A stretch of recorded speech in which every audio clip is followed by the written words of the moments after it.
Yo, what's up mga tropa peeps? Magandang gabi po sa inyong lahat at welcome po dito sa ating vlog. So ang ating pong pag-uusapan ay patungkol po dito kay Ate B. Ayan, palakpakan po natin. Napakagaling nitong magsinungaling. Amo! Ang galing nitong sumunod sa iniutos ng direktor.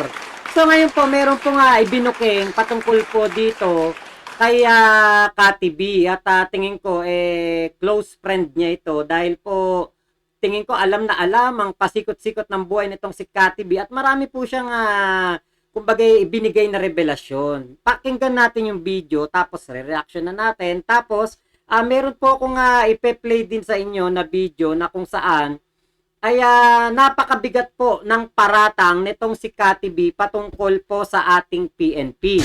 At tingin ko dapat ito ay maging subject for investigation dahil itong si Kati B po ay mabigat ang kanyang akusasyon. Meron po siyang isiniwalat na tingin ko ala naman talaga siyang personal knowledge pero merong naguutos para po sabihin ito. Itong gawa-gawang kwento lamang patungkol po sa mga Davao PNP.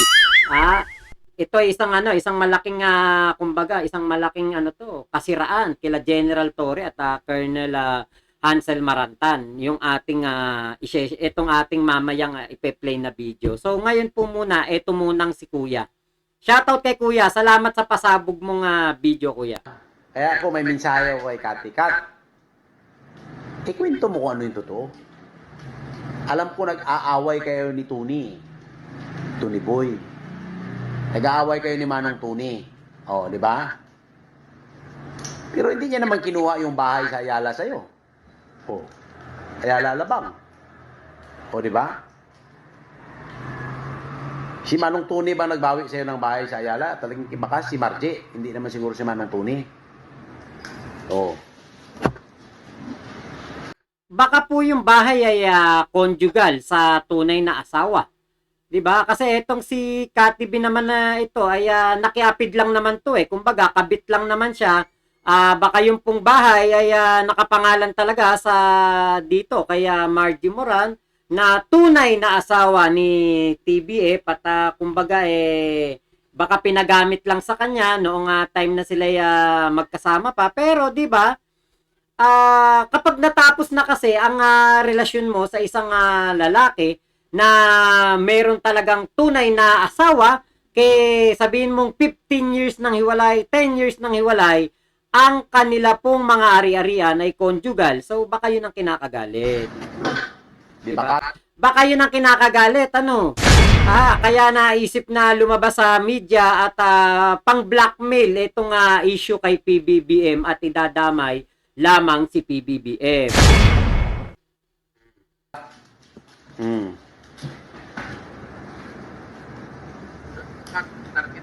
Alam ko, Kat, ang target mo dyan una-una na wasakin, si Manong Tony. Siya ang iyong target. Collateral damage lang si BBM. Since na taga Davao ka, at ang iyong acquaintances sa mga DDS at maisog, siyempre sobrang lalim. Di ba, Kat? Medyo nilalakihan pa ni Kuya yung mata niya Diba, makuha ka sa tingin, Parang parang alam ko yung totoo, makuha ka sa tingin, alam ko baho mo. Amo! Diba, parang ganun. Kaya alam nyo na-sense ko kagad, close friend ni Kat, hindi bagay yung Kat Kati talaga, Kati. Close friend ni Kati, etong si Kuya. Lalo na yung grupo mo sa GCI. O, di ba? Ay karamihan nun, mga kaklase ni Inday Sara yun. Si Nep, di ba? Kaklase ni Inday Sara. Baka yun ang dahilan. Kasi nabanggit niya doon sa live with Maharlika na kaya daw siya lumabas, kaya daw siya nagpakita at nagpapatunay ng pulburon video o pulburon na ginagawa daw ng ating first couple dahil daw sa nakikita niyang parang ginagawa kay BP Sara. Ano ba ginagawa kay BP Sara? Inaapi ba? Kung pang-aapi po ang tingin nyo doon sa pagbawas ng 75 na security, aba, parang wala po yata kayo sa tamang wisyo kasi hindi niyo po ba alam 358 pa ang natira sa kanya. At gumagastos po ang ating gobyerno sa loob ng 2 taon na pagbabantay nitong 433 na tauhan o bantay o security ni BP Sara. Gumastos po ang ating gobyerno ng 519 o 516 billion million pesos. Birin nyo kalahating billion yan. Kung inaapi yan, kinakawawa yan, kahit 5 duling, hindi po yan gagastusan ng gobyerno, pero ginagastusan ng 500 million, kawawa. Inaapi. Ay, ako, medyo wala po yata kayo sa tamang wisyo. Sa sobrang pagdadayet ninyo, baka naapektuhan na po ang inyong utak. Very close ka doon kay Lip. O, sino pa? Gusto mo pangalanan ko isa-isa? O. In so many instances, we're together in the White House of Manong Tony Boy. Yun pala yung White House. Yung sikat na bahay na binibidyo na akala ko kay Kati B, pero hindi pala kanya yun. Ay, baka conjugal din yan. Baka kay Miss Margie Moran din yan, di ba? Diba? Okay? Anyway, yung lugar is part of Dakudao pa yan. Area, di ba?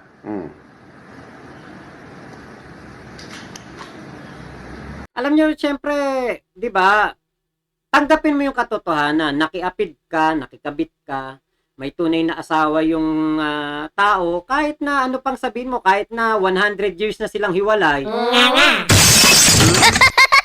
Siyempre, mananaig at mananaig pa rin ang pagkakataon na siya yung tunay na asawa. At darating talaga ang tunay na panahon na siya ang magiging, kumbaga, conjugal, tagapagmana, magiging, kumbaga, kahati ng may-ari, di ba? Darating ang panahon na yan eh. Dapat, huwag kang umasa na porke ikay nakarelasyon, parang feeling mo, ikaw na rin yung original at ikaw ang tagapagmana. O sa'yo may iwanan ng lahat, di ba? O kaya sa'yo ibibigay ang lahat dahil ikaw ang present na kapartner. Huwag mong kakalimutan. Mas matimbang pa rin yung tunay na asawa. Laging laging mangyayari yan. Babalik at babalik sa original yan. As per my experience, sa mga taong kakilala ko na nagkaroon ng mga ganyang kapartner, pero lumipas lang ang ilang panahon, bumalik din sa tunay, sa original. Nag-host kayo ng party madalas, ini-invite nyo kami. Oh. So, I know the story. Mukhang malaki talaga alam nitong I know the story. malaki talaga alam nitong si Kuya.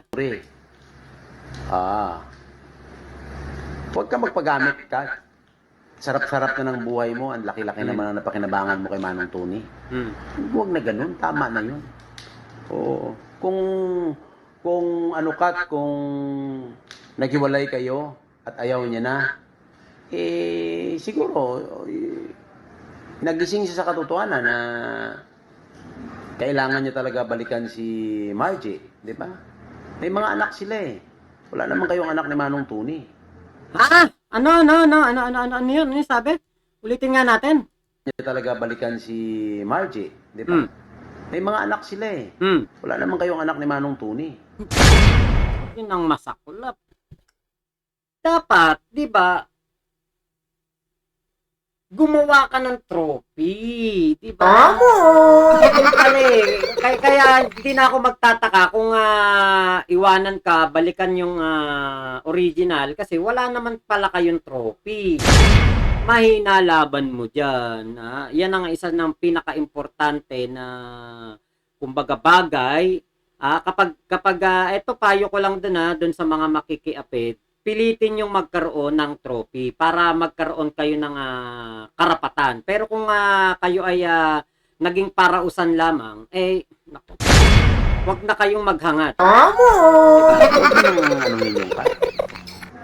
Wag kang magpapagamit sa politika, Kat, no? Magkakaibigan tayo. Ako, this is friendly advice. Huwag kang magpapagamit yan. Kaya lang po nagpagamit na eh. Nasan ba yung kanina? Meron ditong sinabi na ano ba yun? Collateral damage lang daw si PBBM eh. Tignan nga natin kung dito ba yun. Tuloy na lang natin. Yan. Mahalin mo na lang yan yung bagong partner mo. May bago na. Bilis naman. Ano ba yan? Ay nako, talaga palang bagay na bagay sa kanya yung pangalan niyang Cathy. Cathy B. Pag-alaya, alam mo ka, ang galing mo kasi magmahal, di ba? Oo. Ay talaga, kapag naman ikaw nakiapid, kapag ikaw naman talaga ano lang, di ba? Kabit lang, kailangan mo talagang galingan. Maging magaling ka talaga. Di ba? Ikaw naman mismo, sabi mo, tanga ka sa pagmamahal. Sa totoo lang ang galing mo magmahal eh. Maganda ka, magaling ka magmahal. Magaling magmahal. Pag nagmahal ka, all out eh. Di ba? All out. Parang ano yan parang yan yung all out war kay Digong sa drug war. Pati inosente, ginugurgur. Sigaw mo pa nung kat. Dinig na dinig ng dalawang tainga ko sa harapan ko pa sinisigaw mo. Yung medyo, alam mo na, di ba? Pagka nagsasyat yung tao, di ba? Naggumaganyan ba, di ba, Kat? Okay. Kapag nagsashot, kapag nagmamaawi na. Pag lumalabas na yung tunay na kulay. Anong sigaw mo? Matindi yung sigaw mo, Kat, noon. Nangingiti nga ako eh. Sabi ko, sana lahat ng babae katulad mo. Di ba? May sigaw ka noon eh. Tungkol kay Manong Tony Boy. Di ba, Kat?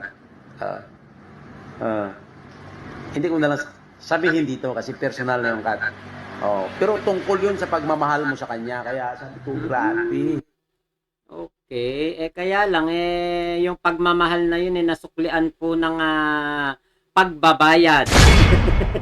Kaya ako may minsan. Ito meron dito yung collateral damage si PBBM daw Pero hindi niya naman kinuha yung bahay sa Ayala.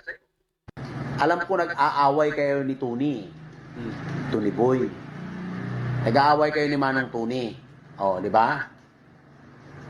Pero hindi niya naman kinuha yung bahay sa Ayala. Nasaan ba yun? Meron yan yung collateral damage. Alam ko, Kat, ang target mo dyan una-una Yun. na wasakin, si Manong Tony. Siya ang iyong target.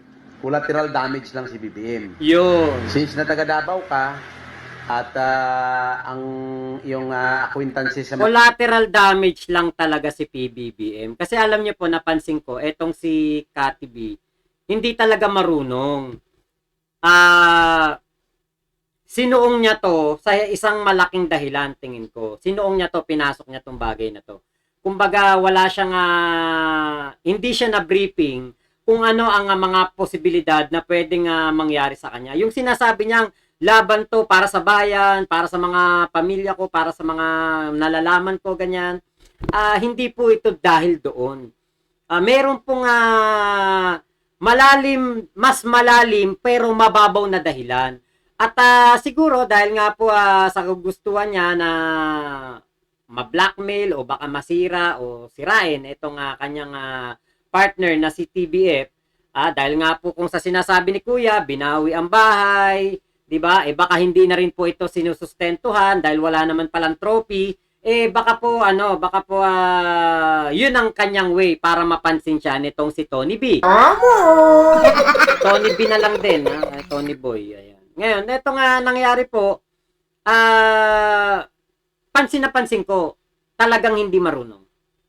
Sumusunod lang sa giya, sa utos ng direktor. Mapapansin nyo alam nyo kung bakit. Kasi meron po siyang mga inilabas dito na salita laban sa PNP na napakabigat na akusasyon.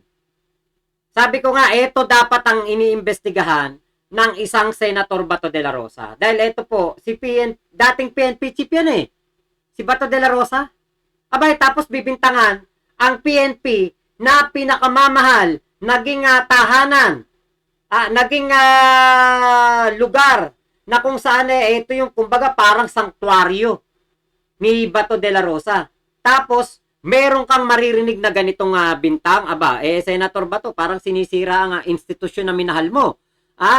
Ito'y malaking hamon dito kay General Torre at kay Hansel Marantan, kay Kernel. Kasi po, napakalaki po talagang issue nito. Dapat po talaga ito ay ma-save sana, maitabi. Kasi baka biglang maglaho tong video na to sa SMNI. Kapag na-realize nila kung gaano kalaki ang kanilang iniuutos na ilabas na issue dito kay Cathy B. Pakinggan po Yun yun. yun. Di po ba? Yun. Kaso nakita mo din. Nakita mo pero from afar. Pero naman ako kasi I just want to be very specific. You know naman, I know how they work. Yes. You know, they can put words into your mouth, they can play everything. I've been with them for 10 years. Like, when I was seeing the Davao, like all this SWAT team and all the people without the template and yung walang plaka, that's how they work. Guys, That's I'm their- telling you, that's that's their their- style. Yeah. So I know it for a fact. That's why, di ba, what's that? What's the kulungan in their, in the Florendos, sila Tony Boy. Di ba may Tandem. kulungan, may kulungan doon na, Oo. yung parang, di ba, mali mo, di ba, sinabi nga nila, di ba, sabi na mali. So, ayan. Meron daw pong kulungan doon sa mga Florendo o doon sa lugar ng mga Florendo na yun daw po mga preso ay dinadamitan ng SWAT, nilalagyan ng actually hindi yung template, nameplate po yan, hindi po yung template. Ewan ko bakit sinasabi nila template, nameplate po yun, nameplate. Walang nameplate, tapos yung namang sasakyan, plaka, baka template, yun na tinasabi nila, temporary plate. Merong temporary plate, meron ding body number yung mga PNP, Hindi totoong walang pagkakakilanlan yung mga sasakyan ng PNP. Gumagamit sila ng mga preso to do it. Yeah. Ginagamit Yeah. lang yung, ang tawag Yes. dito, yung gear ng Yeah. SWAT. You know, Yeah. guys, from May may second demotion, may audience impact. Yeah, yes, wow, yes, yes, ay, naku, tama. Merong taga ganun no? Ba't kaya? Bakit kailangan mong magaganyan, ikaw ba, Doy? Alam mo yung halatang-halata yung nyo, yung scripted interview ninyo. sa mahal nating police at saka kapulisan at saka Armed Forces of the Philippines, please do not allow them to do that. May taga ganun wow. May taga ganun no, si Badoy, naging second demotion, audience impact. Of the Philippines, please do not allow them to do that without a name, without a template, without any walang car plate. Yeah. Kasi po, yung pangalan po ng kapulisan at Armed Forces of the Philippines ang nakasalalay dito. Hindi nyo po alam, malay nyo po, nahahaluan na ng iba. Maawa po kayo dun sa mga kasamahan ninyo na nagtapos, nagpagod para makapagtapos dito, para makapagsilbi sa bayan ng tama. Huwag nyo pong hayaang mababo yan. Kasi ako marami akong kaibigan sa inyo ay naniniwala po ako sa inyo. Mahal na mahal ko kayo. Nakatrabaho ko po kayo nung pandemic. Yes. I've seen how hard you work for our country. Huwag nyo pong pabayaan na magamit kayo. Please do that for the people. Kathy, there's a Senate hearing now about yung Ayan pinasok na. Tapos na issue na yon. Iba naman. Kita nyo, si Cathy B, napatingin dun sa tignan nyo panibagong issue. Tingnan nyo, pinutol. Kathy, there's a Senate hearing now about Pinutol. total raid, no? Illegal raid. May ng binabasa. police. 'Di ba? May binabasa, 'di ba? Alam niyo po, napakabigat po nitong akusasyon na ito. PNP chief Marbil, kaya PRO 11 chief General Torre, kaya Colonel Hansel Marantan, paimbestigahan niyo po ito. Ang mga sinasabi po nito ay napakalaki pong kasiraan sa PNP. Bakit? Kasi po, etong sinasabi netong si Cathy B na ito, kung totoo po na yung mga nandiyan sa KOJC ay mga preso, di ba? Talaga pong talaga pong gustong-gusto po kayong sirain. Kasi ako, naniniwala ko, hindi yan totoo. Kaya dapat po, imbestigahan nyo itong si Cathy B, bakit niya sinasabi yan? Bakit ganyan ang kanyang ibinibintang sa PNP? Bakit po ganyan ang mga pananalita niya sa PNP? Ang dapat imbestigahan dito, malaman sino ang naglalabas ng mga maling propaganda, mga black propaganda, paninira, panggagago, pang-degrade sa ating mga PNP. Biruin nyo, napakalaki pong kumbaga issue nun. Uniforme ng PNP SWAT, GIR, nameplate, kotse, sasakyan ng pulis, ipapagamit sa preso para magpanggap na pulis doon sa harapan ng KOJC. Di ba po? Dapat po malaman natin dito kung sino ang talagang gustong magpabagsak at manira dito sa PNP. Dinedegrade po kayo. Masyado po kayong binababa to the level na ultimo preso po ay ginagawa nyo daw SWAT team.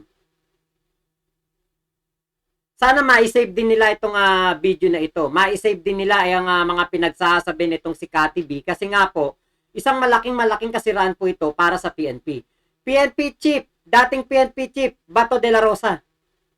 Nakaka-alarma to dahil sobra-sobra na ang paninira na ginagawa nito sa PNP. Sana ito ang maging susunod mong hearing. Ito ang mga bagay na dapat na marinig ng taong bayan.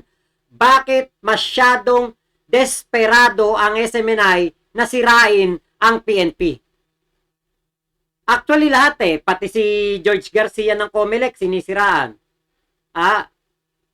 Pati ang mga si DILG secretary, puro paninira. Kay Boying, puro paninira. Pati dito kay General Torre, lahat halos napakarami pong sinisiraan ng SMNI.